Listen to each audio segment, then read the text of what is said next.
Sugaray Raper, and we are live at the Suga Shack. Oh, God. Sugar. All right, ladies and gentlemen, I don't know if y'all can hear me out there or whatnot. I am frozen on my screen. Everything's getting all janky today. Of course, it all worked last night perfectly. That is just the way things go. Matter of fact, my thing is not even moving. So, Eric, River, and we are live. Wow. Did that all just died? Wow. The screen is frozen. Let's try this again.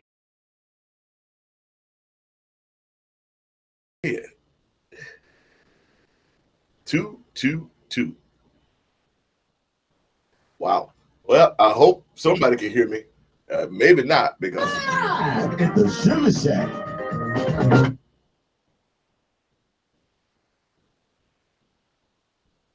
2, 2, 2, 2, 2, 2. Are we live? This is Sugaray Raper. How are you, brother? Pretty good. Hey, Pep King, James Bond, Gary Wright, Chef. Hey, Barbara, Deb Lux, Augusto. How you doing? James Bond, Rebecca. I'm trying to make this thing work. Today, my guest is the beautifully talented Miss Laura Rain. I don't know if I can see her backstage. Hope she can see me. But we are definitely having some Wi-Fi problems today. I have no idea why it likes to mess around on Tuesdays when every other day it is running at 100%. Of course, though, that's just the way that the cookie crumbles. And let's see here. My speed test is way down. And I am frozen and I haven't moved. Can anybody hear me?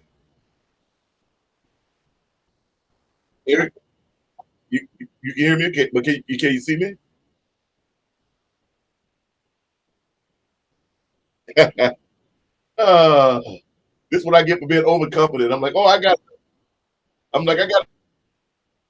Yes, I am. I got another 10 minutes, and I'll go out there in just a second. I should have came out here at 12 o'clock this morning.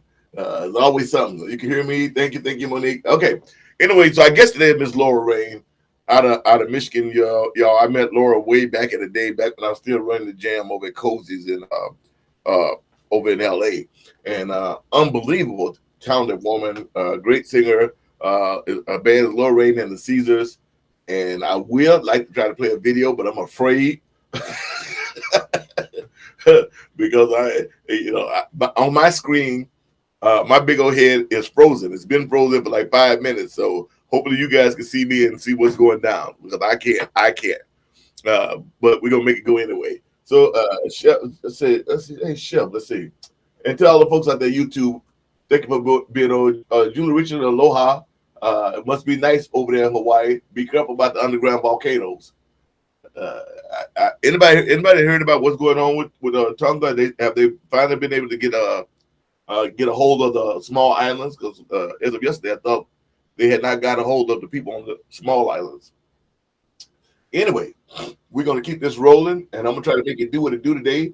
This is Sugaray Raver, and you are live at the Suga Shack. Got the new release. Hopefully you guys have went out there and checked that out. It is a very heartfelt and very well done.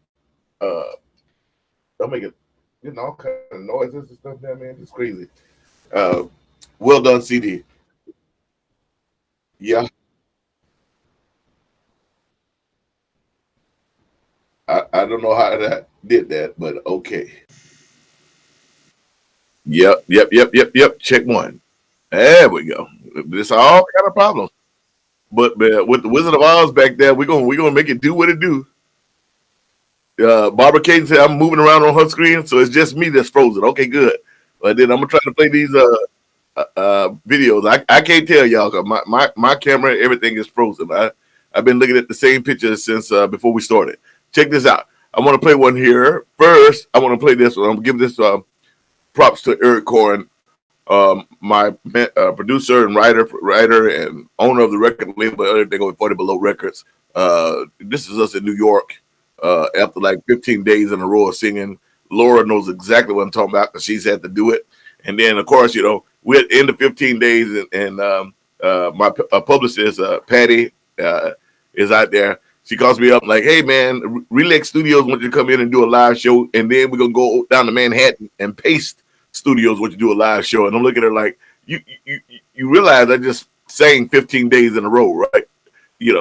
And that's like they always used to ask me to record after I come off tour. I've been off tour for 2 days. They're like, yeah, we want you to come in and record the album. I'm like, really? But anyway, check this out. Here you go. Hope it plays. Hey, everybody. We are live at Pace Studios right now with Sugaray Rayford. Man, thank you for being here. Everybody, thank you for being here. Thank you for having us. Yeah. Right here tonight. Yeah, and a big happy 50th birthday to Lavelle Jones on the drum kit.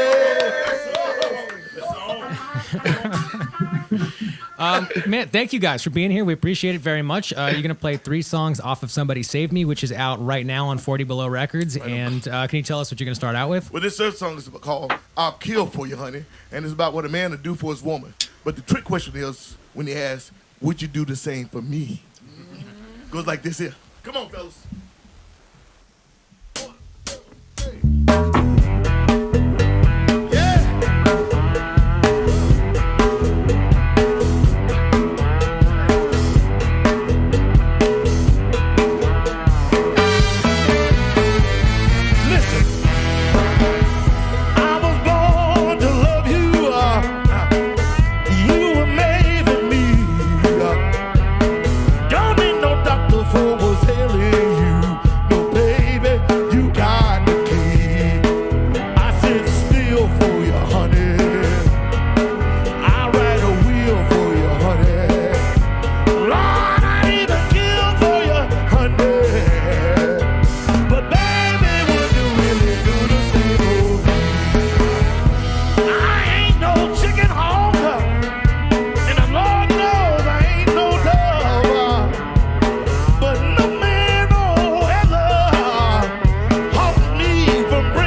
There you go, Eric. That's for Eric Cohen. Man, what's so weird, Eric Sassman, is that on my little screen down here, my head and stuff is moving. Up here on my big screen, it's the same picture that's been frozen since we started. But I'm just keep on keeping on. I'm going to keep on keeping on. You know what? I tell you what we're going to do. We're going to do it like this here. I'm going to switch cameras. See, this camera's working. That's the camera on my Mac. I don't know what's going on with that. Hey, everybody, this is the Sugar Man I wore my danger. I give bear hugs. Yeah, everybody knows I love to do that. Anyway, hopefully everybody's doing good today. We have Miss Laura Rain. We're gonna get her up here and get her on. She was so gracious to spend some of her time today. Beautifully talented hustler. She's a hustler, baby. A hustler. You got to get out here and hustle in this music business, and I love it. She be getting her groove on. And plus, I used to wear the crazy outfits. I love Laura outfits. I was looking at the videos. I'm like, go ahead, girl. I like that. It's hard for a big brother to get away with some of that stuff, but yeah. And pay no attention to that thing. Like I said, that was after 15 days of touring. Those were the last clean clothes I had in the bottom of my suitcase. So, I got trouble for that. Mama's like, you was on TV and that what you was wearing? I'm like, it was either that or make the whole room smell like mildew. So I mean, I did what I had to do. Brother does what he got to do. Can you dig it? Can you dig it? All right, I want to play one. This is one of my favorites by Miss Rain. I want to play this. The question of the day is, yesterday was Dr. King Day, a day of peace, which we should have every day. Y'all know how I feel. I love everybody unless you give me a reason not to love you. But I'm one of the people, I don't care what color you are. I don't care if you got 3 horns and a bobtail, 1 cross-eye, I don't care if you're Jewish and your children Puerto Rican. It don't matter. I love everybody unless you give me a reason not to love you. If I got a reason not to love you, that's a serious problem because I love everybody. That's my son. My son is getting ready to be 30 years old, all 6'8" of them, and he knows that when he sees me, it's gonna be a big old hug and a kiss, and I don't care who around, because that's just the way it works. Pappy. Anyway, check this out. Hopefully this is gonna work. I'm gonna throw this up. Here is Miss Laura Rain and the Caesars, and I love this I love this video, and I love the way she's singing, and I love the guerrilla style. Like, you know what? We don't need no stinking $40,000 a month studio. We're gonna go right out here in the streets of Detroit or wherever they shot this and shoot a hell of a video. And that's what make it really cool. And I just love the vibe. Let me shut up. Check this out, y'all. My friend Miss Laura Rain.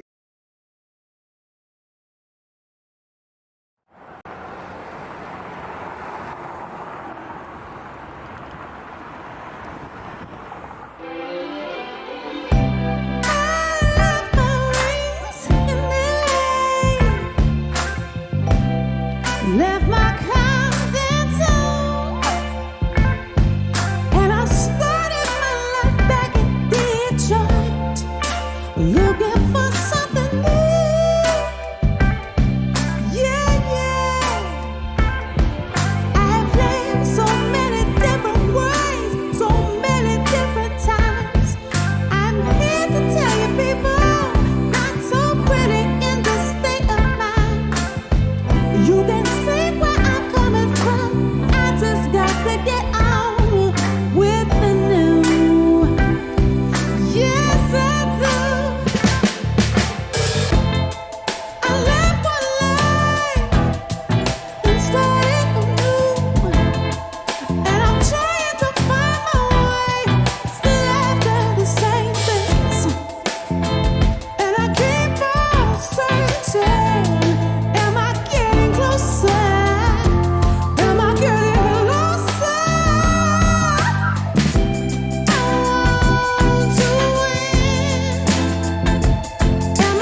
Man, that woman is bad.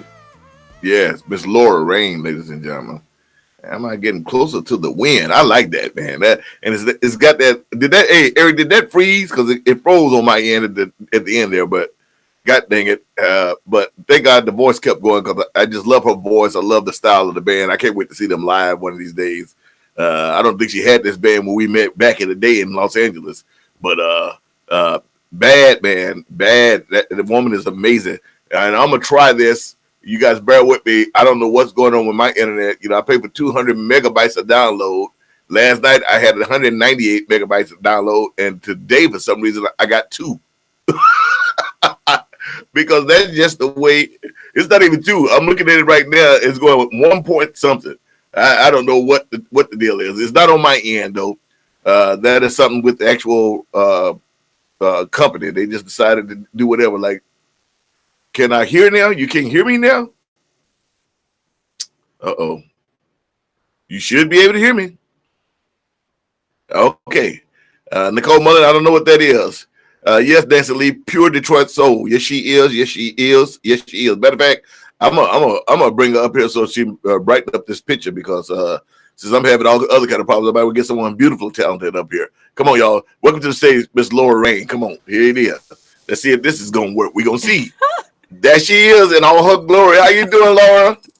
I'm doing great. I'm sorry. We having all kind of problems this morning. I don't know what, but that's the way it works. It worked all good yesterday, day before yesterday. Then it worked all good last night when I got home at 5 in the morning, and now everything's actually working. I just have no internet. I don't know what the deal is. Well, you know what? And I pay for 200 megabytes. Hey, if it wasn't a struggle, we wouldn't be here. That's what it's all about. They got to give us a problem, so it makes us feel like we're working hard for our money today. That's it. That's it. That's what it is. That's exactly what it is. But how you doing, Mama? How's it been going? I'm doing well. I've been watching you. I'm always watching you, and I'm always thrilled for your music. And I love your new single. And thank you. Yeah, I love it. I love the soul side. The first time I saw you at Cozy's, I was like, oh, I was like jumping up and down. I was like, oh, that's it. I love it. And I was so excited because I was like, oh, I feel that soul. You got it. So I like everything that you do, but I love this song. I think it's a little bit more on the soul side. It's still very bluesy, but it's got a soul thing, and I love it. It reminded me of a John Lee Hooker tune called This Land is Nobody's Land. I don't think he wrote that song, but he performed it. And it has the same impact, and it's a similar kind of, not the same, but it just reminded me of that. So I definitely feel like you're on the right track, and it's got a kind of a spiritual, you got this stomp clap thing going on, and I dig it. It's very contemporary, so I hope you do well with it. Thank you very, very much. I kind of started down this journey, all those years with the Managed Boys and whatnot. I feel like I'm the one being interviewed, but I kind of started down this journey, just Chicago and West Coast swing style blues, and then in 2017, some of the members from the Daptones and the Italian Royal family got together and we recorded an album in Italy. That one was The Way We Live In. And I was like, I really loving this style. I said, it really reminds me of church and blah, blah, blah. And so, that album, Somebody Save Me, thank God, blessings, was nominated for a Grammy, got the nomination for that in 2020, BB King and all that good stuff. And this album, and then I'm setting up about me because you're my guest. This album, though, is one of the first times that I went deep inside and exposing a lot of things about me, not so much just what I'm singing about, but it's like, my PTSD, misinformation was about politics, and I can't wait till you guys hear my favorite song on the album, which is the title track, Into Deep. It's just man, it's very Bobby Womack, very very Bobby Womack. That's the way I describe it. Is but anyway, enough of that. I've been following you. It's March the 4th. I've been following you. That's why I was you was on my radar, and I was like, I need to ask Laura to come on and do the show, because my whole thing is to let people see musicians like this. This is supposed to be like how we get together when we in the green room. Like I ain't seen you forever. Like now, I'm like, hey girl, what's going on? People like, you know her, man. We go way back. We're way back. We're back in the Bobby Sox days, you know. And to introduce my beautiful audience to people that they may not know, because you know, sometimes they don't go outside the quote unquote traditional blues realm. Right. And I'm like, and I told people this in the past, I mean, you guys missing a lot of incredible artists who also love blues and doing things their own way. You got to come check it out. You know, this is amazing. You know, so I love that song from the first time I ever saw it. You know, the visuals, of course, are just dope. You know, your visuals, you know, come on, you're gorgeous. You know that. Oh, but thank you. Your voice, man. I was telling you that the other day, and I'm like, you know, what is your range? You know, how many octaves you got? And I love that the song sounds modern soul R&B, and you took your voice and you flipped your voice back to like the almost like the 50s, 60s on top of that. So was that on purpose, or is that just your soul? So we had recorded the song and I didn't like it. And you know, that we do a lot of recordings at home, but we were taking stuff to a studio because we've got the toddler, and it was like impossible to work at home, especially during COVID. So I was like, I don't like those vocals. I hate those vocals. No, they're fine. They're fine. I hate them. So 2 weeks before we released the song, I recut the vocals in the living room at our old house. I said, no, that's it, because I had been listening to Etta James, and I had done something, a fundraiser for somebody through Zoom, or it was, I forget what it is, but I did Etta James. I'm like, you know what? This song really needs to be delivered a certain way. And there was another singer in Detroit, Elusive, who is married to Mr. Groove from Al Hudson and One Way. It's a Detroit soul group. And I was like, her delivery is exceptional. I really need to listen to this, because this song is all about the story. It's not about me singing and doing all these runs and showing everybody what I can do. I mean, it's about the story. It's a true story. You know, it's my story. So I have to tell it. So I really had to listen to some people to see how I could tell it. And when I did that, I felt like that was it. That was it. And when we shot the video, my husband, George, I mean, who is everything. I mean, he does everything for me. You know, people can say, wow, what a great song. But I mean, I sang on it and I have my input, but if it wasn't for him, the song wouldn't exist. We write, we do everything together. When we filmed the video, it was like 30 degrees in December, I don't know, 20 degrees. We put the kids in the car, went downtown about 11 o'clock at night, and just started walking down the street. So that was like the second take, and that was my idea. I was like, no, we need to walk over here. You're going in this alley over here with the sewer steam and all this kind of stuff. I don't want that. So let's go over by the Fox Theater. That's how I envisioned it. So as soon as I stood by the Fox Theater, it was on. It's like, oh, we got this. So it was one take. My husband, one take. I was like, okay, I'm taking the coat off. It looks rumpled. It's, you know, I don't know. It's been sitting on the floor too long. I took the coat off. Like, let's just do this. And so, because they're not going to be able to see my dress if I don't take the coat off. And it's all about the dress. You know, I alter or remake or reconstruct almost everything I wear on stage. So, you know, if I'm wearing it, I probably put a lot of time into it. So it's important to me. Did somebody see that?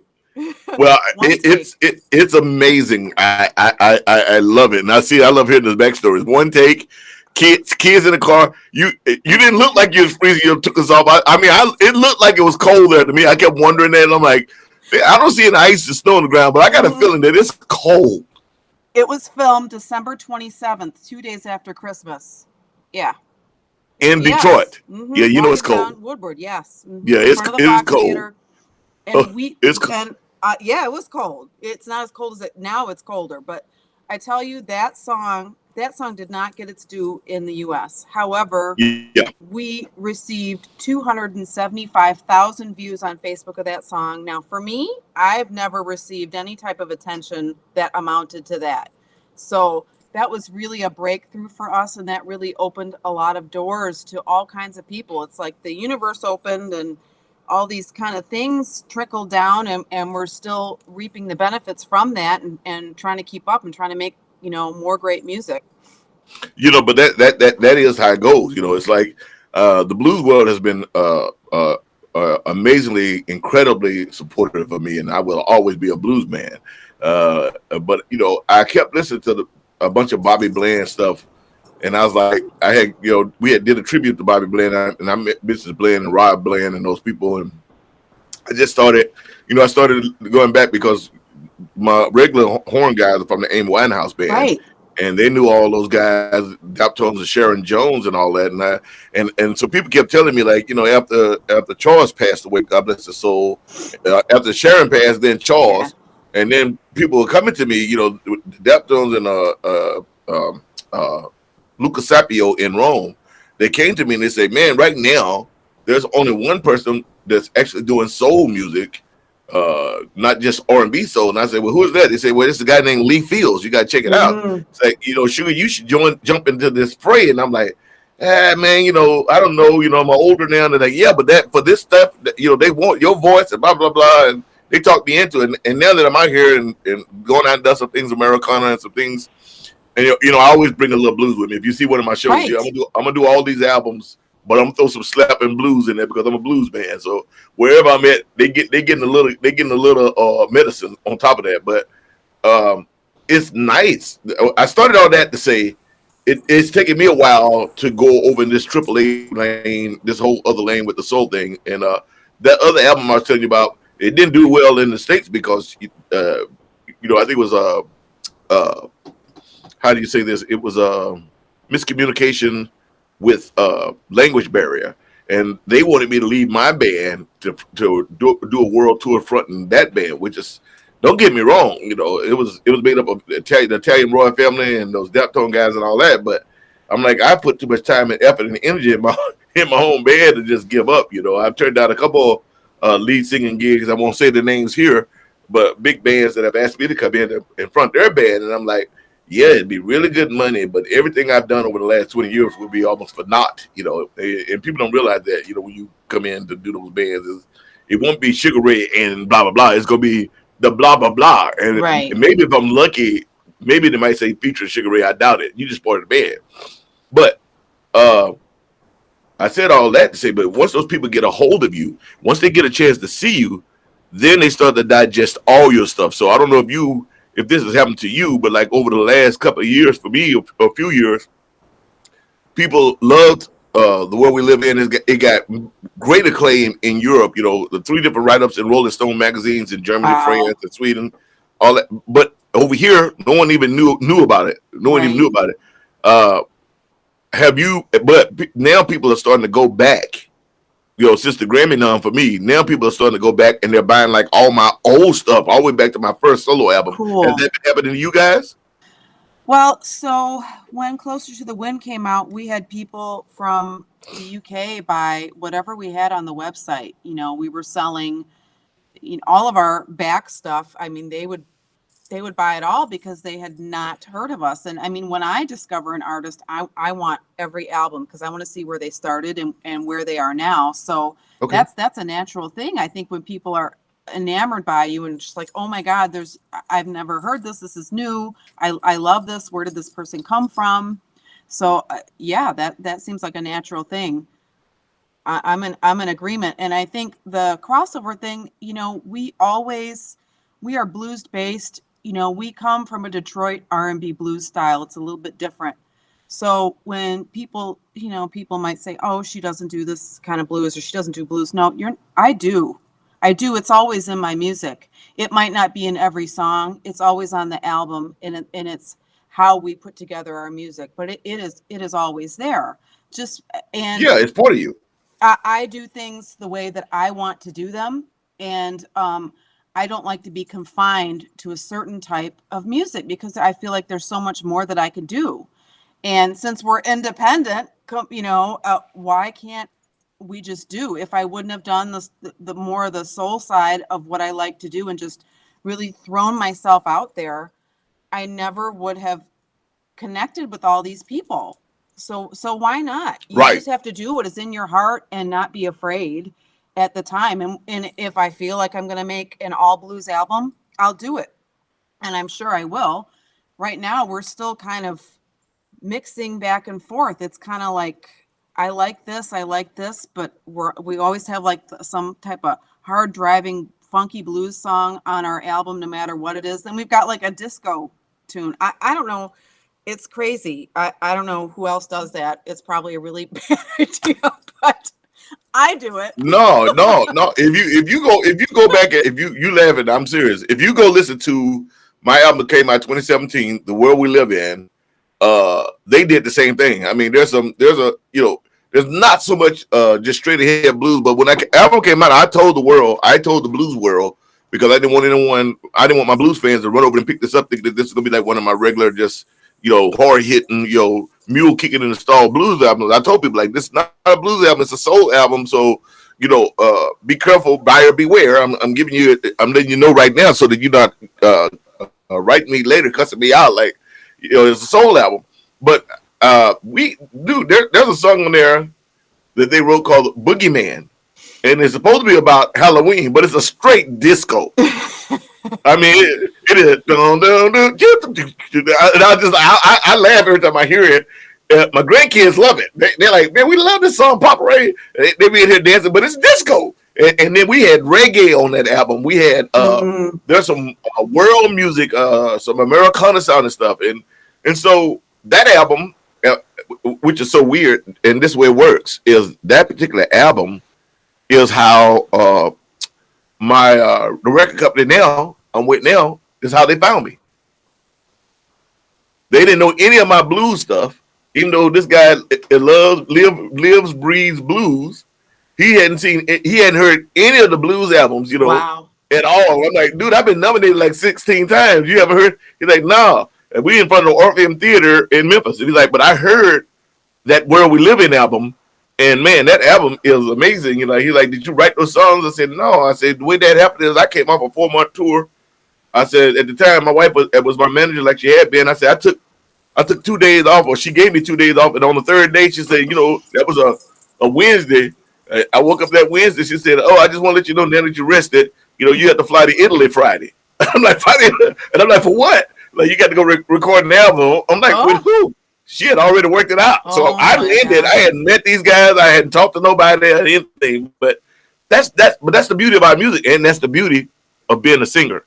See, a lot of singers don't do that because it's hard for us to go out without our band. Yes. But you gotta, sometimes you have to do it. Like when I first started playing in Europe, outside the US, people wouldn't pay me to bring my band. Right. So I had a great French band. This is so funny, but it's true. I had a Zydeco French band from Bordeaux, France. And for 4 years, they backed me up all over Europe. Wow. From Lithuania to Russia to down to Beirut, to you name it. They backed me up. They learned my songs. I love those guys. I lived with them. I slept with them, which is how I learned my little bit of French. Bonjour, madame, mon petit chou. So and it's crazy. Our world is the only place you see that. People like, well, they find you on the internet, and they're like, and that's how they found me. This lady, Aurelie, I can't believe I forgot her name after all the music. Aurelie Rouquet was the booking agent that brought me over, and on the road again. It was crazy. So, have you done a lot overseas yet?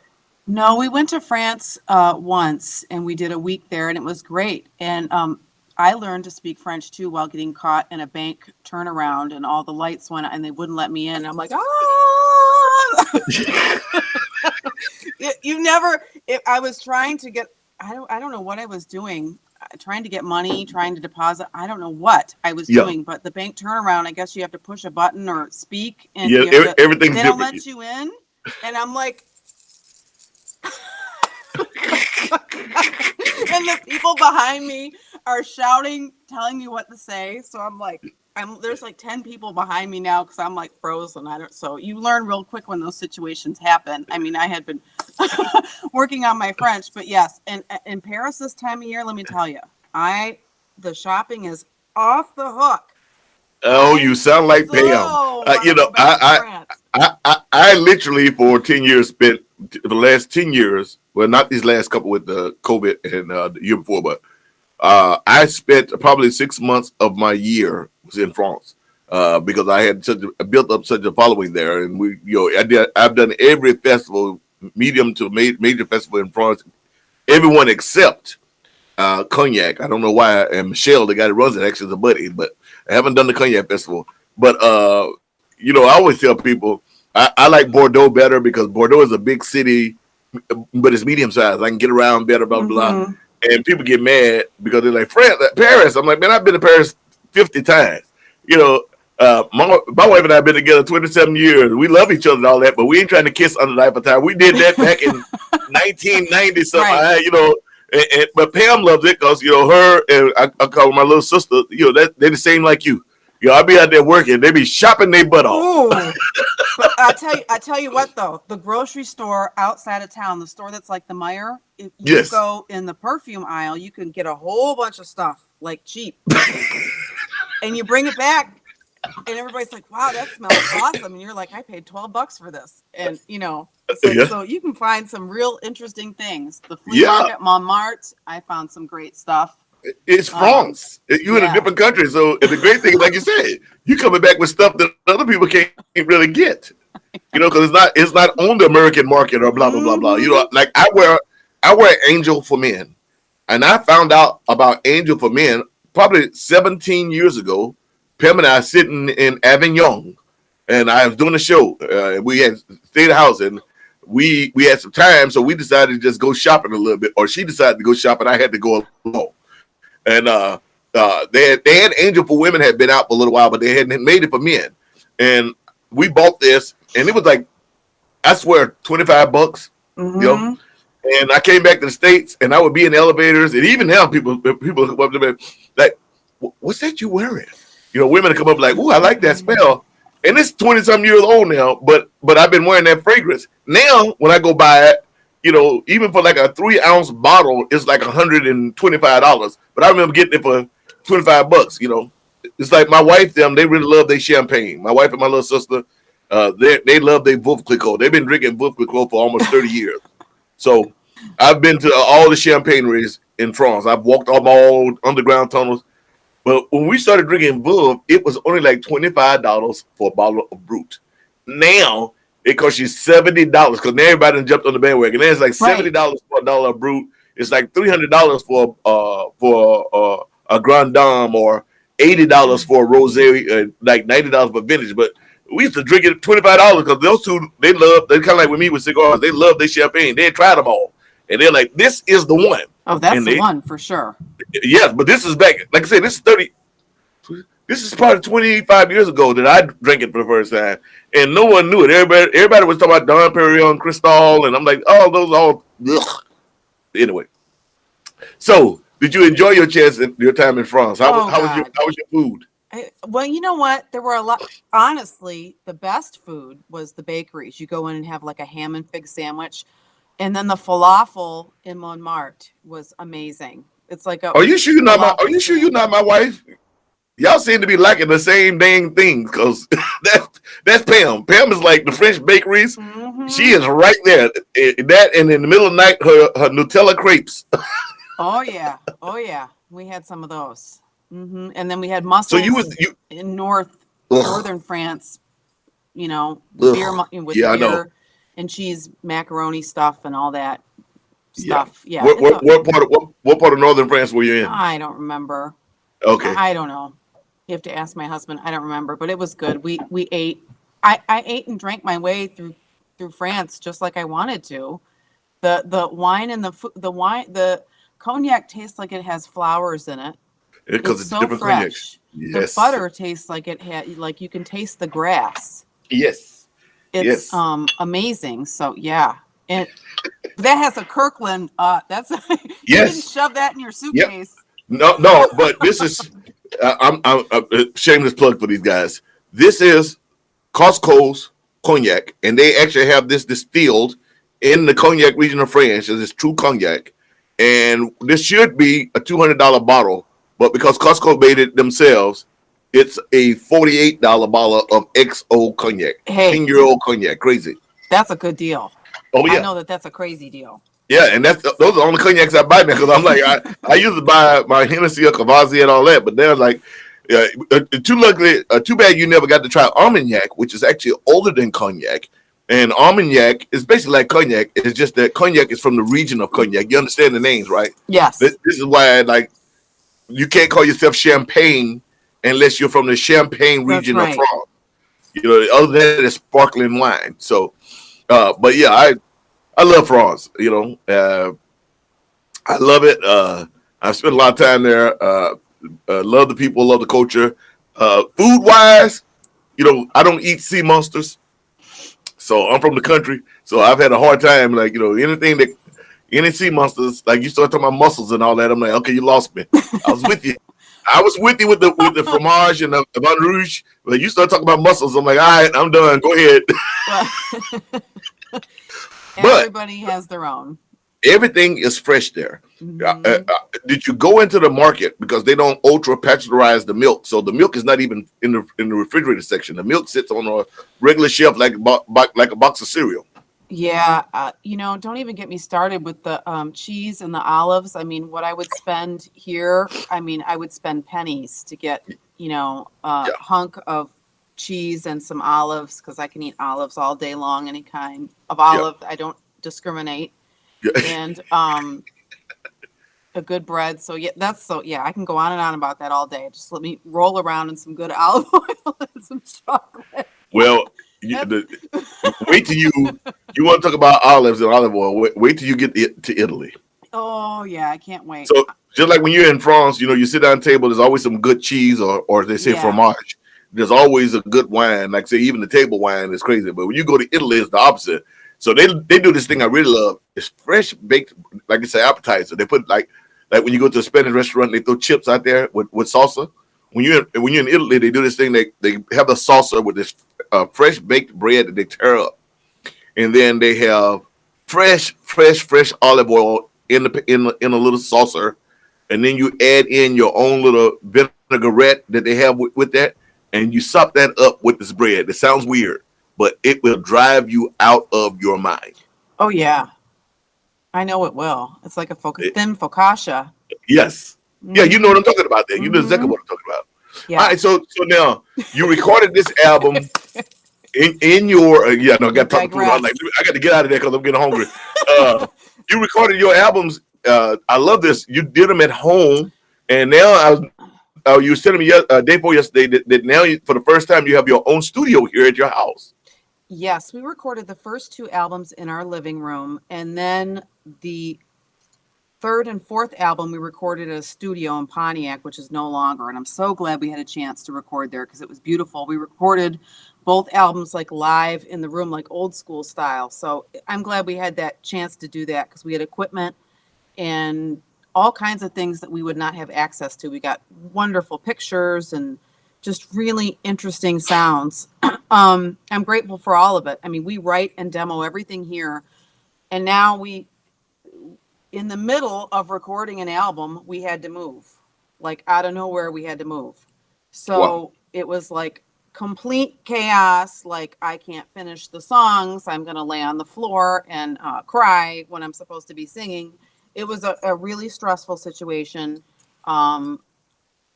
But it turned into an incredible blessing. So we actually found a house way on the other side of town.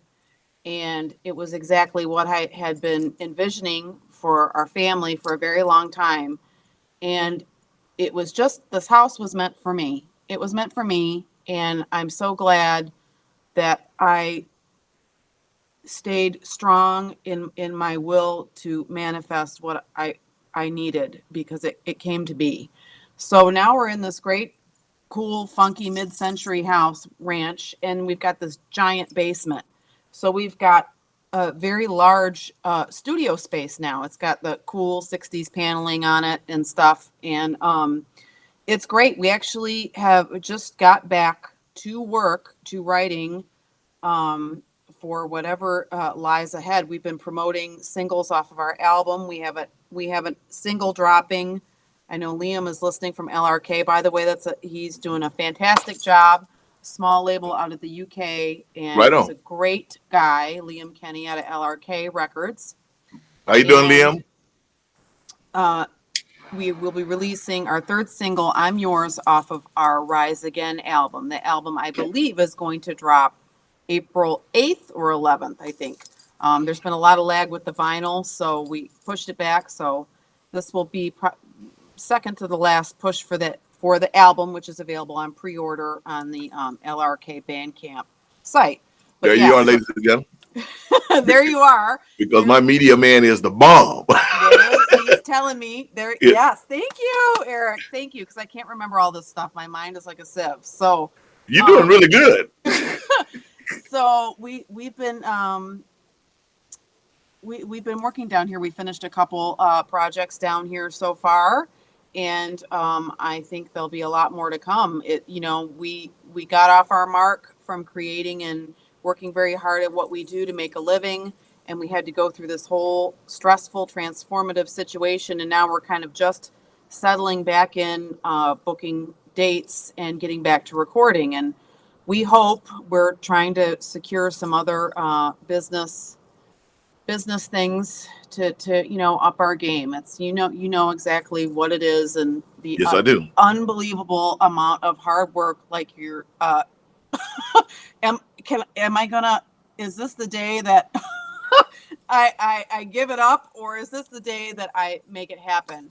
Every day is like that. It's such a struggle to maintain, but when we set our mind to it and we get in focus and we get on track, really incredible things happen. So I'm thankful for everything that has happened, the good and the bad, throughout this COVID time period, because without this COVID mess, we would not have been able to reset and really get to the core of what we do as far as songwriting and meet some really interesting people and some other projects that have opened up other doors for us. So, Well, for me, I think I feel the same way. The COVID was weird because I had just came off incredible. I had been touring, first of all, since before I left. I was touring before I left Cozy, so I was literally starting to go to France, and then I'd fly back and do the Monday Jam, because it was. And people like, the Jam, I said, you don't understand. The Jam opened up, my first commercial singing, doing commercials. I did my very first one was with Stevie Wonder's band. They met me, some of the people met me at Cozy's, and next thing I know, I was recording some commercial for them and Stevie Wonder's band back there. All that stuff opened up for me because of the Jam, which is why I kept going back. But I said all that to say, man, that,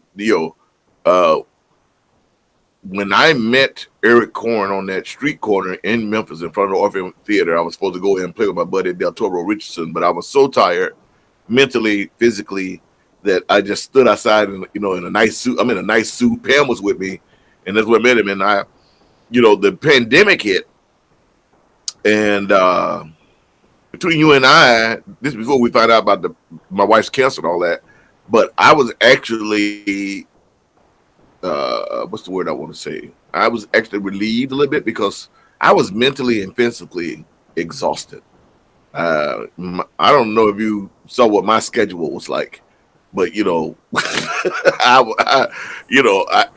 don't think I could get on another plane. I had kept a great attitude. I didn't think I could fight another airport. I didn't think, I even had lost the will to be out in front of anybody. I got nominated for a Grammy.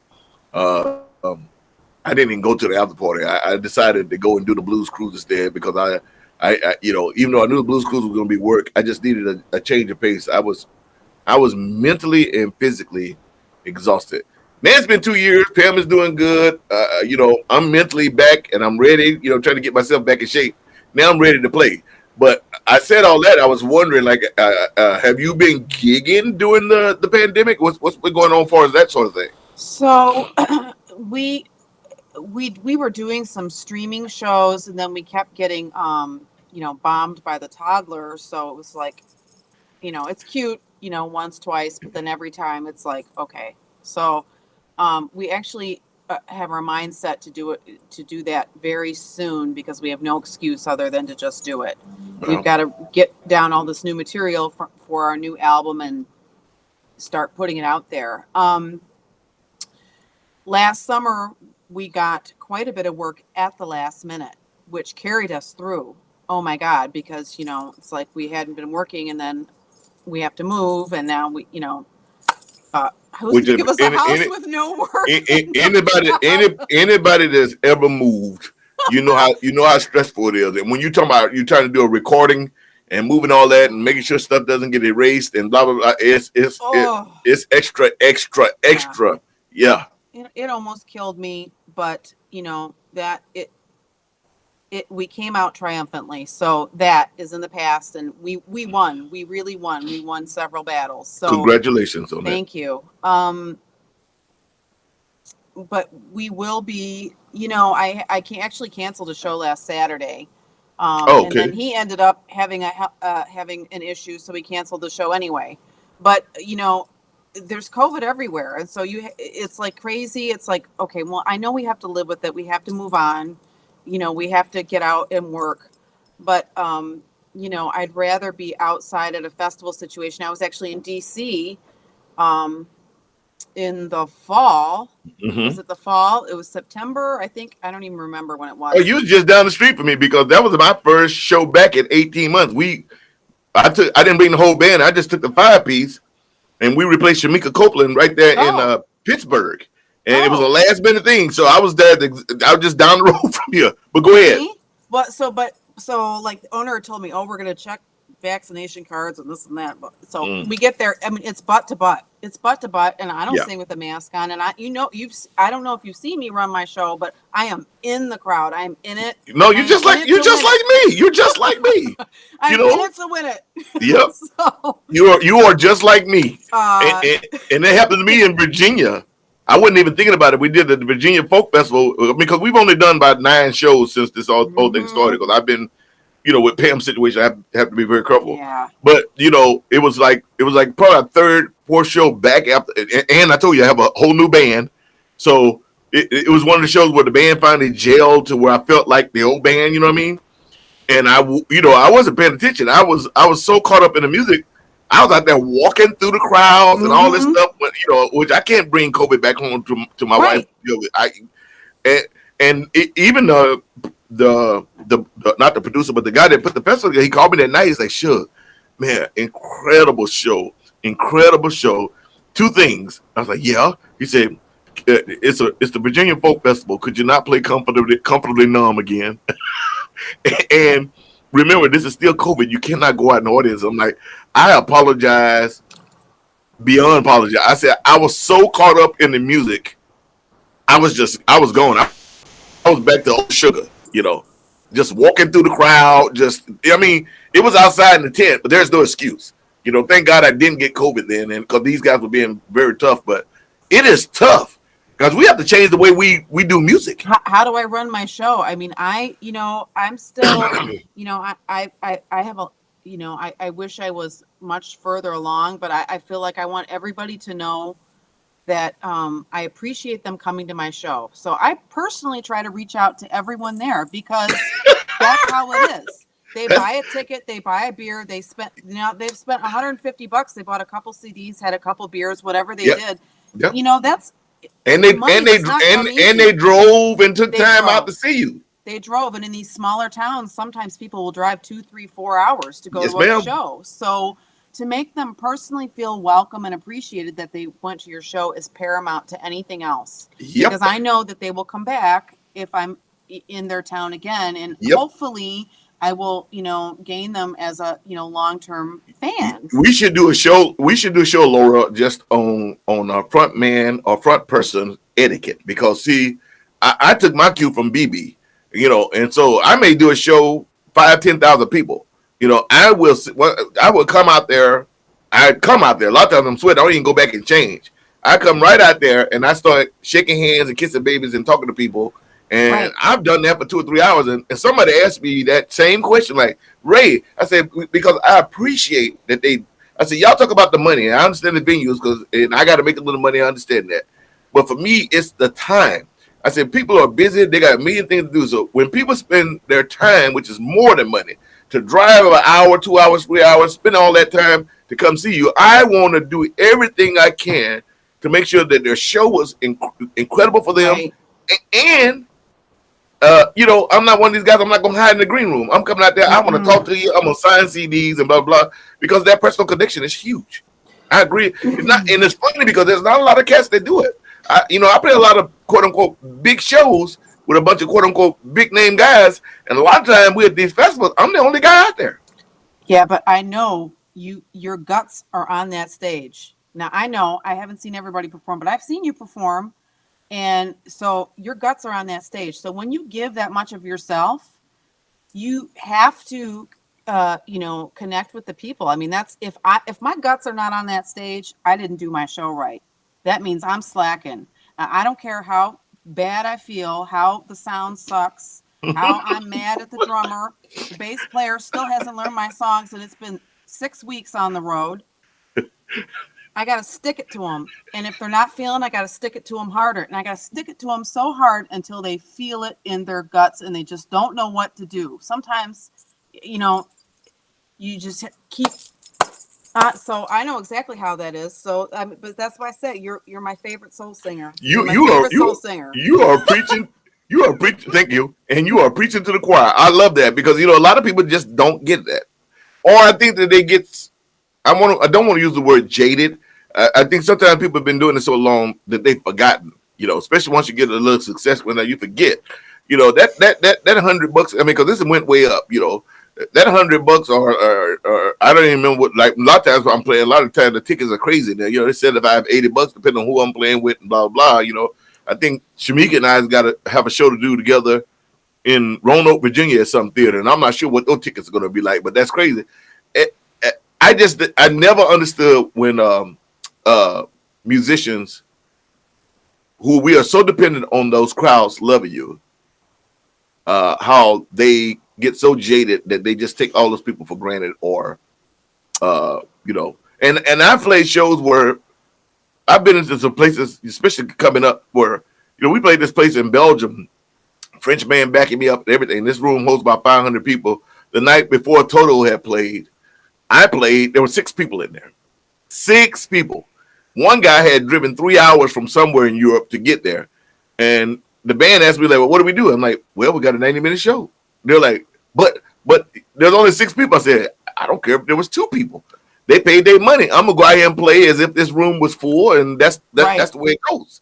And they were shocked, You know what? And then when you have those shows, that one person might spend $200, might be so grateful that you gave them such a great show. There was nobody here, but you put on a show like we were in an auditorium. I'm telling you that they're grateful. Now I'm still singing for my supper here. So I mean, me too. It don't never change, Mama. It never changes, and unless we were Bruno Mars or Beyonce, it don't change. Don't let the limelight fool you. I know some of these people. It don't change. But I tell you what, every time I go back to Buddy Guys, I'm always grateful that I was like, wow. Every time I'm there, I'm like, I can't believe they're having me back. I mean, they're gonna have me back again. I'm always grateful. And he's got a sign when you walk down the stairs that says, be the best that you can be, or it says, you're on stage, be that, and there's so many people. I think even sometimes that there's so many things that you could get down about. It's so hard to travel across the country in a van, in a plane. It doesn't matter. It also, none of it is great, but what would you be doing? I mean, you know what? I live the life, at times I live the life like I am this incredibly wealthy person traveling the country. I've got my son in the back. I've got a great band. People have my back, and we're gonna get this. We're gonna get this show. We're gonna kick ass. And there's nothing more gratifying than looking out the window and seeing our beautiful country, and being able to stop in and just see places that you would never be able to vacation to. I mean, family vacation is $5,000 to $7,000 or more, depending on where you're going. You're on the road, getting paid to see the country, see the world, and bless people with your gift from God. Nothing better than that. I love that, and I hope everybody heard that because that's deep. And you know, it's funny because I actually had band members that were with me with my old band. We were touring so much that they told me like we're working too much. I mean, we played shows in North Pole. We played and we would go some places, and I would always tell the guys. Some of the guys would not even come out their hotel room, and I was like, man, you know, I'm like people save their entire life savings, have worked for 30, 40 years to go on vacation where you are. Mm-hmm. And you flew here for free because I pay for that. Your hotel room is for free because I pay for that. I'm paying you on top of that, and you're gonna sit in your hotel room. How disrespectful is that? It's crazy. You may not ever see this part of the world ever again, and you are for free, but they get jaded. You know, now I got a young band. They're like, Pops, are we gonna go here? Are we gonna go there? Are we gonna get? I'm like, yeah, you guys gonna do all that. We'll see how long y'all last before you get jaded. You know, right? Well, I don't know what it is, but I tell you what, I've never been like that. I mean, you know, I've had those similar experiences too. It's all I can say is they aren't you, and they don't know the amount of work that it took to get to that hotel room, and the years of work that it took to keep that relationship and book that one gig where you look out the window and you see, you know, the Mediterranean Sea, and or you see Santa Barbara or wherever it is, Yellowstone. I mean, you know, we do a lot of gigs that are a big grind, and so when you get those nice gigs, it's just like, oh, this is so wonderful. But you know, I think it's people that maybe don't have the amount of life experiences to know what you went through to do that. But we're all different, and some people just want to do it once, and they're like, "This is not for me." It's so hard to keep musicians in the band on the road. I mean, well, I've been lucky. I mean, I had the same band for over 10 years until I had to let my guitar player go. Now, Alistair worked in there. Oh, they backed me up. I'm not going to sit here and lie to you that a large part of my success is I had a great band. First of all, they were all top tier musicians, and they stayed with me back when we were making $50 a man up until, until it just got to a point where the problems just got to a point where I had to let everybody go. But, first giving them love and respect, they were with me. I mean, we were doing shows for a while there where it was, and as a singer, it was killing me, but I was doing it. It was like, 18 shows. We did a tour. We did 20 cities in 12 states and 2 countries in 25 days. Wow. Yeah. And brung it every night. And, whether you're horse or not, because people don't care about you being horse. Like, they pay their money. Right. You better get your butt up there and make it work. But it's crazy. Sometimes the musicians can be that way at times. Someone had asked a question earlier, like, when did you start singing? Oh, right. So, there's all kinds of people asking questions. You know what? Oh, yeah. I've been singing. Well, I tell you, it was given to me, but I've been jumping around, dancing and singing and pretending that I was doing this since I was about 3 or 4 years old. And so it's taken a lot of hard work to really have the courage to do what it is I'm trying to do. It's not easy, and it's easier to quit and than to stay in it and keep creating. I think creative energy is one of the hardest focuses to keep, because there's so many day-to-day distractions and so much energy on how there's this bill, there's that bill. What are we going to do? What are we going to do? And my husband always believes in the music, and he always believes in me. Even when I don't believe in myself, he always says, all we have to do is write more songs.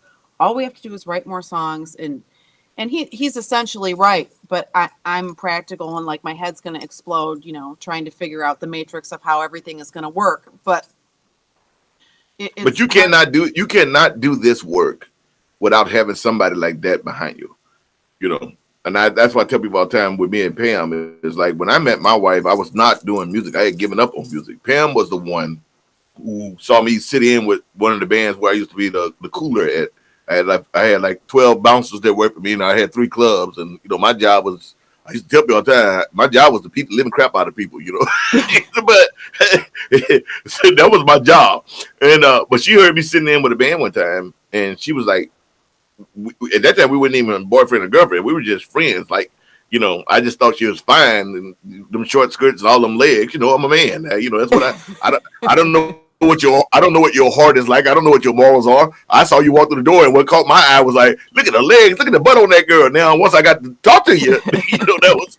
But anyway, I've told people all over the world, you know, Pam believed in me before I believed in myself. That what you said really struck me, and there was no way I could have done this without her supporting me 100%. Like I said, up until Pam got the cancer, she's been my manager. People used to ask me all the time. I mean, Slash even asked Pam to be his manager. Wow. People used to ask me all the time, like, how did you get to play this? How did you get to play that? How did you? I'm like, you know, I didn't have I said, we did everything. We were independent. We made our own CD. We wrote everything. We produced them ourselves. We sold them ourselves. We did it all. Pam was the booking agent. She was the flight attendant. She was the blah, blah, blah, blah. Mm-hmm. I mean, everything. The tour manager, the blah, blah, blah. You know, now I have a new team. First thing my manager asked me, like, you was doing all this stuff all over the world. You didn't have a music director. You didn't even have a tour manager to do it. I said, well, I did. I wore all those hats. And everything else, Pam wore the hat. And I say we were truly independent, and we were doing okay. The thing for me was when I decided that I wanted to push beyond the envelope. You know, I want to go beyond where I am now. You know, you kind of need help. Yes. But as I was telling you the other day, you know, you have to understand that with help come all these other situations. They do. Yeah. We're so I'm trying to say. What I'm trying to say is, how do I put this? Stay independent as long as you can, because it sounds like you're on the upswing right now, and it's going to be amazing because people are going to be coming out of the woodwork at you. And when you stop and look back, you've done a hell of a job without paying like all these extra percentages and compromising who you are. Thank you. Thank you. We just, we need, if we just need, to get out there more and find some more quality work and get a little help as far as making some better connections as far as management and so forth. And I think we'll be okay. I think the US, they need to pick up on all this great music that we're making here, and then we go overseas. It's crazy. So. it's and I got another video I want to play for you, so hopefully you got time and don't have to jump yet. But it's crazy because what you just said is so real. I had to go to Europe to make a name for myself to actually come back now and play in the US. And there's still people in the blues world, even though I'm the BB King Entertainer. I've been nominated for BB King Entertainer about 5 times. I've been, I got a row of awards here.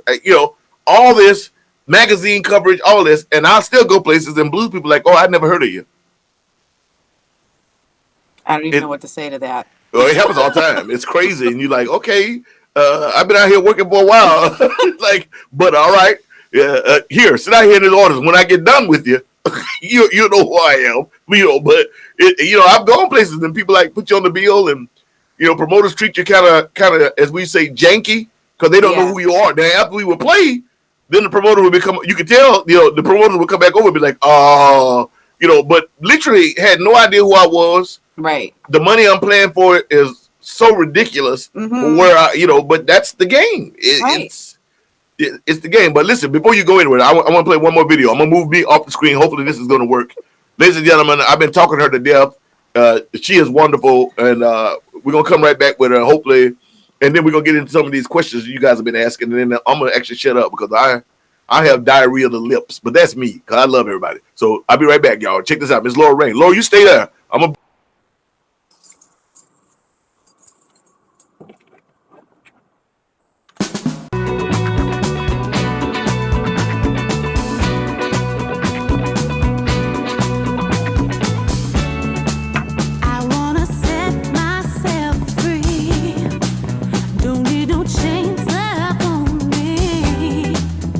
Every time I feel sad, I think of all the pain I'm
Yeah, baby. I like that. Yeah, I like that. I like that a lot. I mean, that is beautiful. Thank you. And you can tell. See, I see. I'm one of them singers. I always tell people it's not even about the song. It is about the story. And I was telling my wife the other night, we were listening to somebody. I'm not gonna call her name. A new singer. I'm like, you know, yes, you got 2 or 3 octaves. I got 2 octaves. Blah blah blah. Let's cut out all the vocal gymnastics and sing the damn song. And that's the difference. You know, when I see all these singing competitions, and someone always gets up and sings Sam Cooke, "A Change Is Gonna Come," and you know, I was born by the river, but they'll be like, I was born by the river. All that's cool, but it loses what the song is about. Listen to the pain. I tell these young singers, listen to the pain in Sam Cooke's voice. There's a reason that he didn't do all those wrong. It was, I was born by the river. I say every little nuance in there is truth. I say, you know, we used to have a saying in church: you can sing a lie just as easy as you can tell a lie. And I can walk out, you know, festivals, and I can see that someone who's really believing in what they're singing, like they really went through that, or they're just singing that something that somebody wrote. Yeah. And to me, for soul music, that is the big difference. Yeah. 100% agreed.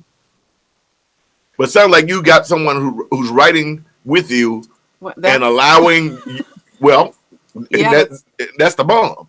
You know, but your husband, which I wish he was there, I'd love to have talked to him. He seems like he really understands how to craft music around what you're saying. I think it took some time, and you know, like I write the lyrics, and sometimes I come up with a melody. We write all different ways. Sometimes he's got a track that he's been working on. Sometimes we just instantaneously come up with music together. But he's watching Lauro upstairs, so Lauro will probably come down and he could have came down. This is a family show. It's all in the biz. But if it wasn't, you know, like I write all this stuff out, or I'll just say you have to roll it, because I'm an I can't speak today. I'm an improvisational writer. Yes. And so same as me. I speak it. It comes from wherever, and if I don't get it out, it's gone. I can't sit on my laptop or my iPad and write down lyrics and rhyme and this. It's like automatic writing. It's like automatic singing. Whatever is coming out of my guts, and then we go back, and then I write it down. So just like me. Because in the past, now it's been a little harder with the new record company, because you know we write together, or he writes the songs for me about stories that I tell him, because I tell him I won't sing anything that I don't really believe in, and I refuse to compromise on that. So whether I'm writing or someone else write there, I'm not going to sing something that I've had a lot of life. So if it's something that I'm not, I will not sing it. I'm like, no, that can't go on the album. I can't do that. I never did that, and I wouldn't do that. That's not me. Having said that, though, in the past with Ralph Carter, the gentleman I've written 3 albums with, Ralph was my bass player, and you met Ralph back in LA, but you don't remember. That's 20 years ago, however long it was. But Ralph used to be the bass player for Eddie Money. He wrote Shakin' and all that stuff. He's been my writing partner. Wow. And Ralph realized, just like you, I'm not one of those people. I see everything as a movie in my head, and then I sing it. When I hear the music, the movie runs in my head, and I sing it. So Ralph understood that. So we would go in the studio. He'd have a track or something like that, and we come up with a title, and then I'm like, play it again, and I would hear the song, and all the words would pop in my mouth, and I just start singing it right then and there, and he would record it. Then we go back later and clean it up. Like, we can say this a little bit better, blah blah blah. And that, now with the new album, it's not that way. It's more traditional, which I've had a hard time. Like, you know, I don't write that way, and you know, it's kind of throw you off the game a little bit. But I always tell myself, I say, well, I'm pro, so pro means that I got to adjust. But I like to write the way you're writing. I don't know. It's just the way that my brain connects to music. I have a hard time. It's almost like a learning disability. Like, I can't sit and concentrate like I'm concentrating. I have to be doing something else to let it flow through. That's like my personality. Like, because when I'm focused on it, then I'm all worried about it. And the creativity is broken. So I just have to improvise, and and then George has to clean up the mess, and we have to arrange it, and we have to do all. I mean, the countless amount of time he spends on this music, it's endless, and he's gotten so good at working with me. I mean, you know, I told him, I said we should make a tape of you know, excerpts where he's yelling at me or where we're fighting. people, you laughing, but people love that stuff. Oh people, my God. People absolutely eat that kind of stuff up. They love that. Stop yelling at me. Now, let me ask you some technical questions, if you can. What is your, and not disrespecting about it, first of all, let me say thank you to Shure for the $400 headphones that they sent me. I really appreciate that. AKG, the mic I'm using now. What is your favorite? What is your favorite mic to sing through live? Not recording, because recording gets weird. So I like the Neumann, but they're really testy. They're really testy. I bet you do like the Neumann. You guys have some Neumanns? I had it. Well, I bought it for myself when I came back from LA. Whoa. And then how much you spend for that? I don't know. It was like $700, and then that's not bad for a Neumann. Wait a minute. You said they dropped it? And then it broke, and so it was a great mic, but it's very testy. So I like the Beta 58 for durability. Yeah. But I haven't had nice equipment because it gets trashed. So Yeah. I just sing out of a regular 58, which I hate because it doesn't capture the nuances and the overtones of my voice. But it is a tank. It's a tank, but the Beta 58 works pretty well. I would like to try the Shure top of the line mic that it's supposed to be like a Neumann, or I had an AKG that was nice. I can't think of the name. I can't think of the name of it. I don't know. You know, what I've learned is everybody used the Beta 58. I mean, the regular 58. It's like the industry standard. I like the Beta 58, but believe it or not, because my voice is so strong, I have to be careful because I can really rattle it out. But I like the Shure 87C or the 87 Beta, which is a step above both of those. And you know, that's like a $1,800 mic, but it's like, and I like wireless, which drives the sound man crazy because the sound is just not the same. You get so much, you know, there's just so much signal loss. But yeah, when you talk about those overtones, you know, I have that problem. You know, that's my next step. My next step is to finally be able to hire my own sound guy, especially in front of the house, because a lot of times people are not hearing everything that I'm doing because my voice is so strong that even though I'm getting off the mic like I'm trying to do now, I'm overpowering the mic just talking my regular voice. Let's be singing. And so when the sound man see the board going red, they usually either tap me down or you know, try to compress me or do all this other stuff. And over compress. Yes, I've had a many fights with sound man. Like and I put it in my writer. It's like no compressor. If I got to stand 5 feet off the mic, I'll stand 5 feet off the mic. But you killing me. Right. You know, I hate that when I come out in the audience like, man, your band was amazing. We couldn't even hear you. Right. Like I just played for an hour and you didn't hear a word I'm saying. Right. I know. I want to kill people when that happens. Yeah. Yeah. And it happens a lot. Mm-hmm. And I can imagine it happening with you with a live band behind you. The way your voice is.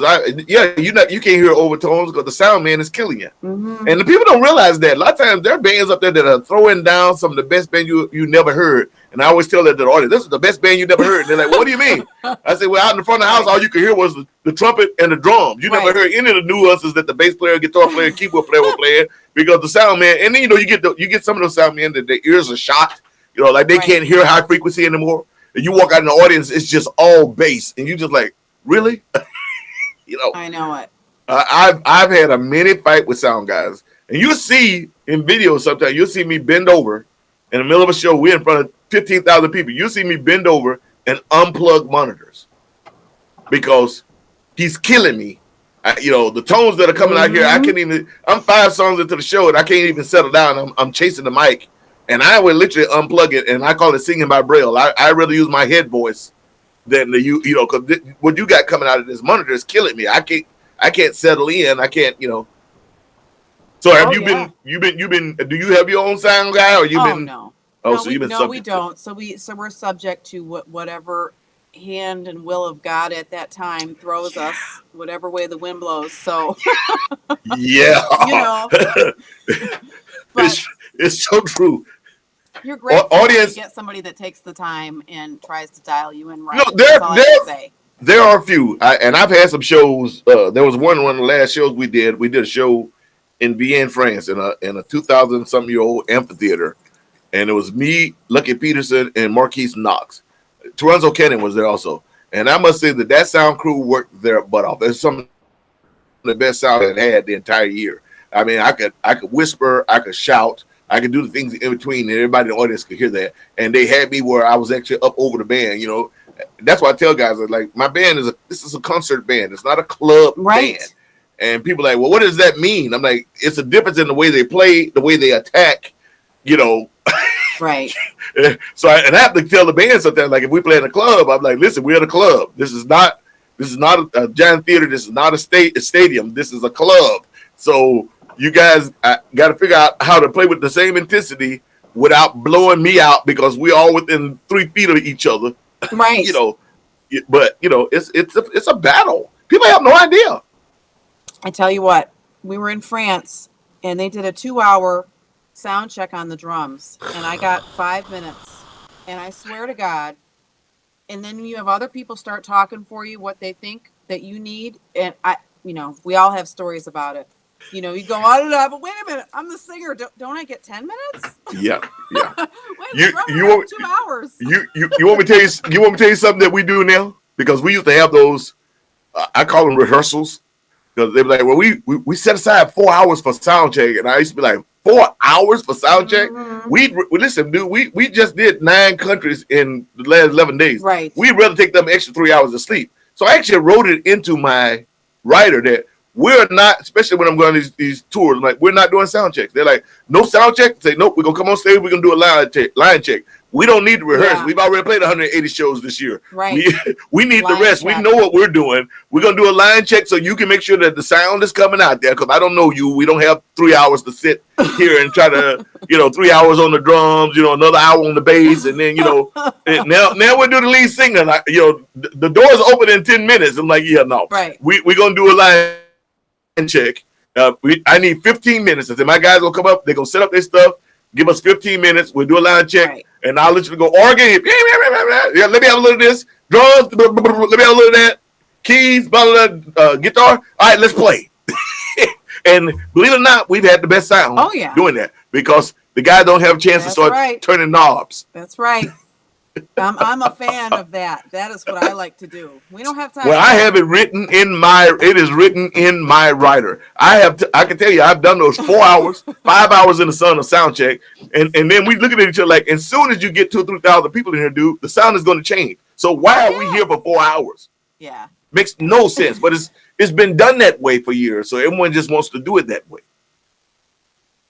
Like, oh yeah, we can get this and we got that. And I'm like, man, you realize you're going to get 3,000 bodies in here, 5,000 bodies in here. It's going to suck up all that sound. And everything we did for those 4 hours that we could have been sleeping is for nothing. All worn out before the show.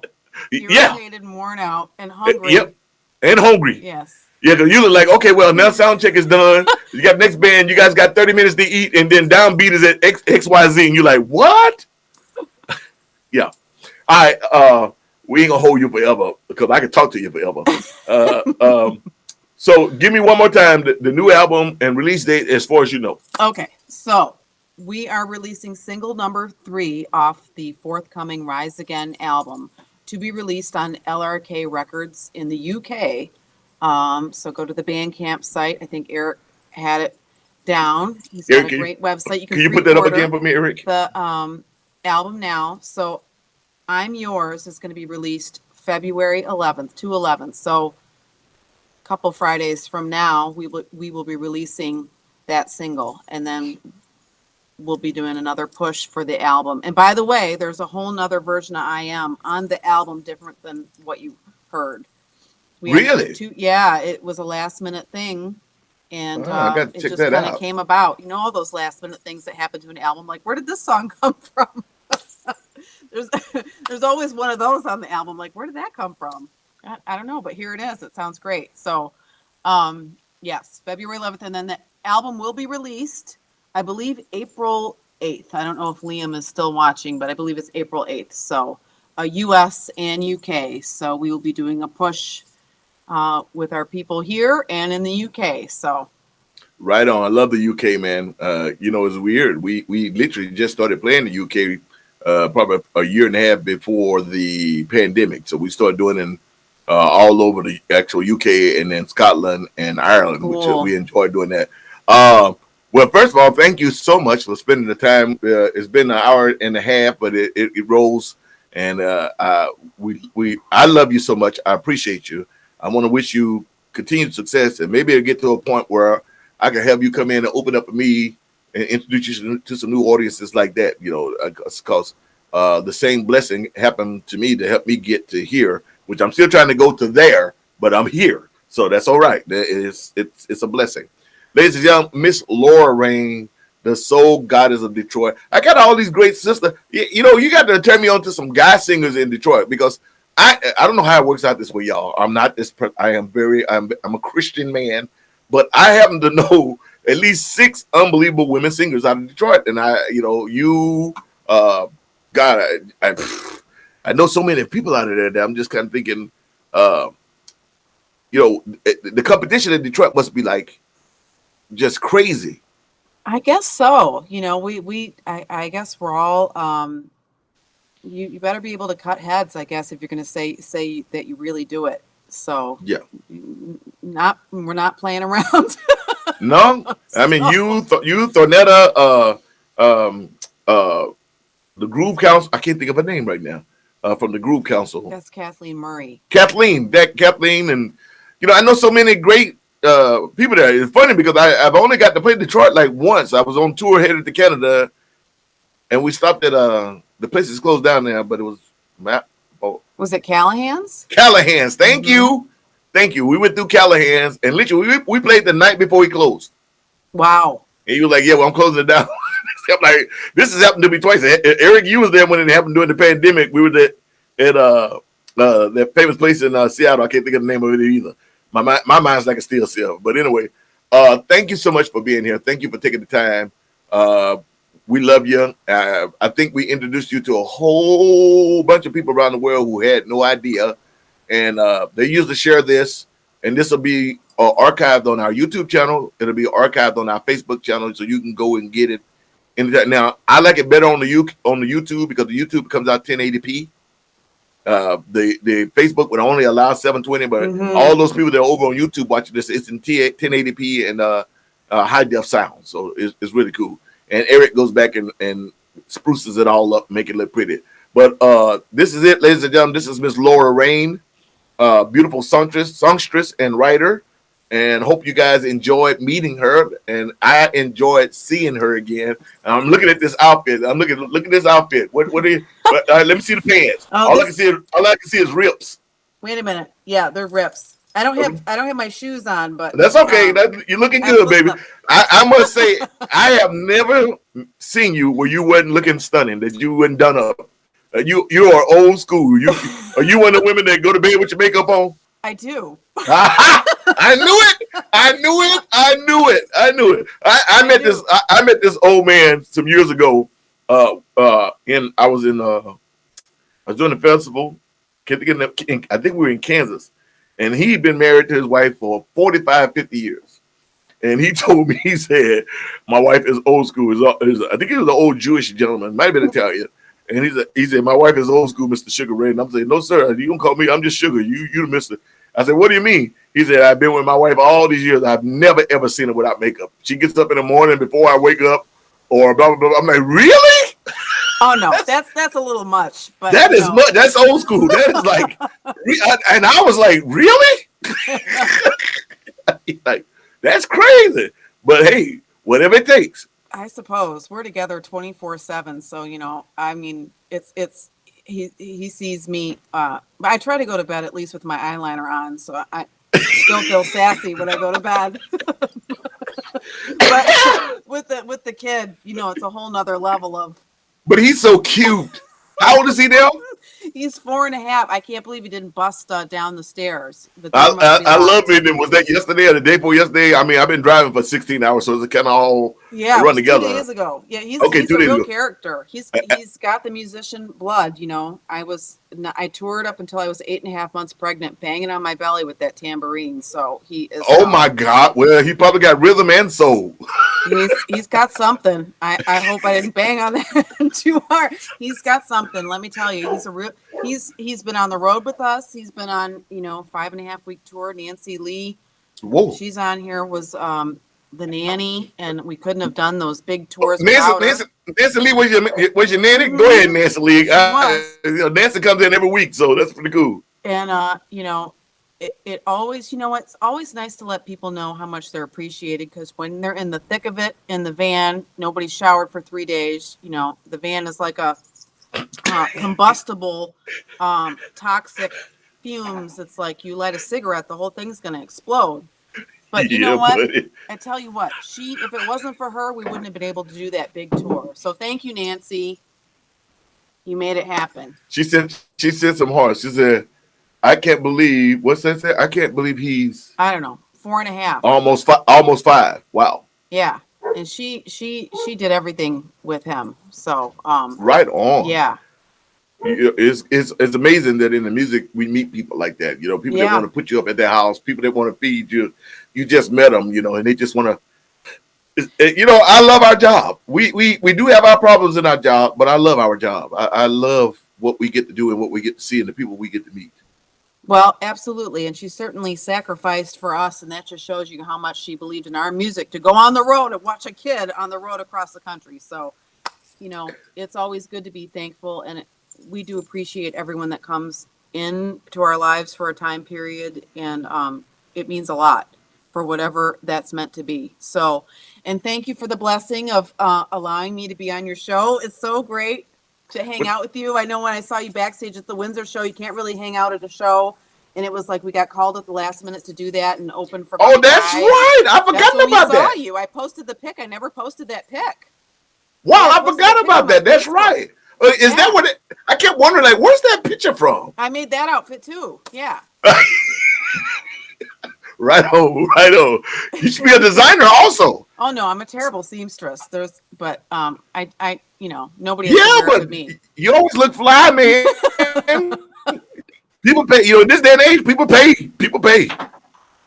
They always getting on me trying to make me look hipper, and I'm like, listen, I am what I am. So I'll try to.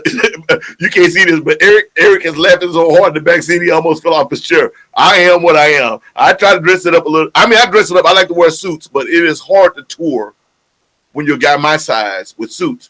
I learned really well. After I wind up throwing away thousands of dollars worth of suits because I'm sweating so bad because I'm moving. And you're on the road, and I have no way to get this dry clean. And a sweaty suit in a suitcase for 3 days. I can't tell you how many suits I've literally left around the world just have to throw them away. Like, open up the suitcase and they got little black dots on it. Like, the mold is actually set in from being soaking wet because I didn't have time to dry it. You walked up the stage with the bed, you got up with the fight, You need to go back to the drip and dry. Well, everything I wear now, almost everything I wear is dry fit. And that's why you'll see me now just wearing, like, I have these special jeans that Pam had bought for me from this company and had them made, and they tailored for me. And I wear a dry fit shirt and I wear a vest. So I still look half decent. But when I'm touring, all that stuff I can wash in the sink. And even if I only have 3 hours, I can hang it up in the bathroom and it's dry. So even if I'm not going to wear it again, it doesn't get ruined. Yeah. Oh, I know. Yeah. Yeah. I've sweated so bad one time, I had to throw away a pair of $300 shoes. Like, I sweated all the way down into the shoes and they were ruined. You couldn't buff it out. You couldn't, the white salt from the sweat. I was sweating that hard. That was in Geldorf, Germany. It was so hot. Anyway, I'll keep you on all night. Love you. Thank you. Thank you. I I'm appreciate blessed to be here. Thank you so much. Laura Rain, ladies and gentlemen, Miss Laura Rain, the Detroit songstress. Give her a big hand, would you please? Thank you, Laura. And we're going to bring him up. Let's bring him up on the backstage. Wait a minute so he can say bye. Hey, bye. The boss. Thanks for posting my links. I appreciate that. Oh. There we go. Okay, there you go. Hey, everybody. There you go, brother. Thank you, Laura. That was a great show. Oh, thank you. It was so much fun. Thanks for having me. It was really a pleasure. Glad Absolutely it all great. worked out. I want to let everybody know before I go, February the 12th, we're doing the Heart Fund. Y'all know about the Heart Fund. The Heart Fund has helped many, many musicians because a lot of our brothers and sisters don't have insurance. And I try to go, Dr. Janice asked me to come again, me, Chris Barnes, Andy T, and a lot of people were coming up. And all proceeds go to the Heart Fund. As you know, I've seen them do prosthetic eyes. They've had prosthetic limbs. They've helped some of the older brothers and sisters in the blues with burial, making sure they get checkups. They've done it all, and it's all done free through the Heart Fund. And so they do it around the country. Dr. Janice Johnson runs the one here in Phoenix, and she does a lot of stuff for the Blues Foundation. So February 12th, supposedly at the Rhythm Room, the Heart Fund. We also going to do a virtual recording just in case it's too bad for people to come out because of the COVID. If that case, we will be doing the virtual one. But right now, it's still set for February the 12th, the day before my birthday, the Heart Fund. If you guys can, come out. If you can't, please, I know it's tough for everybody, donate something. All the proceeds go to help musicians, especially it's all about their health.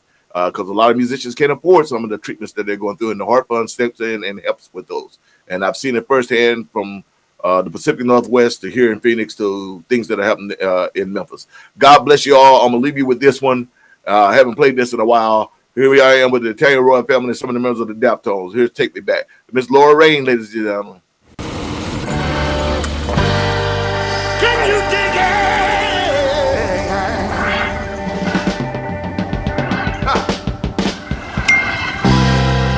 I want to tell you a story.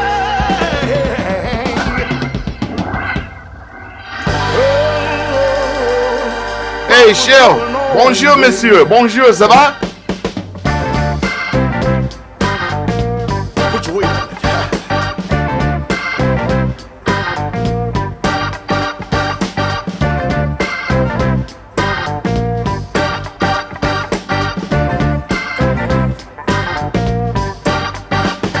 I never miss my water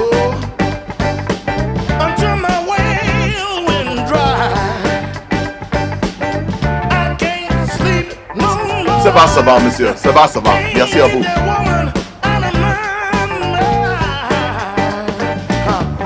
Hey, Patricia.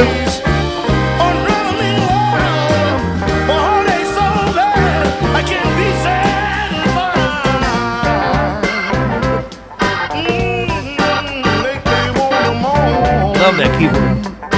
Listen, baby. Bad look in my bed. Them young cats are bad, Eric. Bad look in my home. Yeah, the music is so There's good. a reason why I sing this bad little song. Take me back, sweet mom. Take me back, sweet mom. Tell me one more time. Tell me one more time. If I don't satisfy you, I'll break my backbone. Try. Just take me back, take me back, take me back home.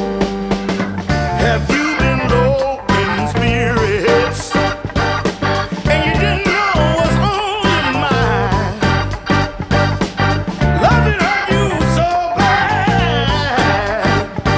You All right, Gail. I'll see you at the Gate About It Bay Festival, mama. the house where you live in don't look right no more. Can't find no consolation, nowhere to go.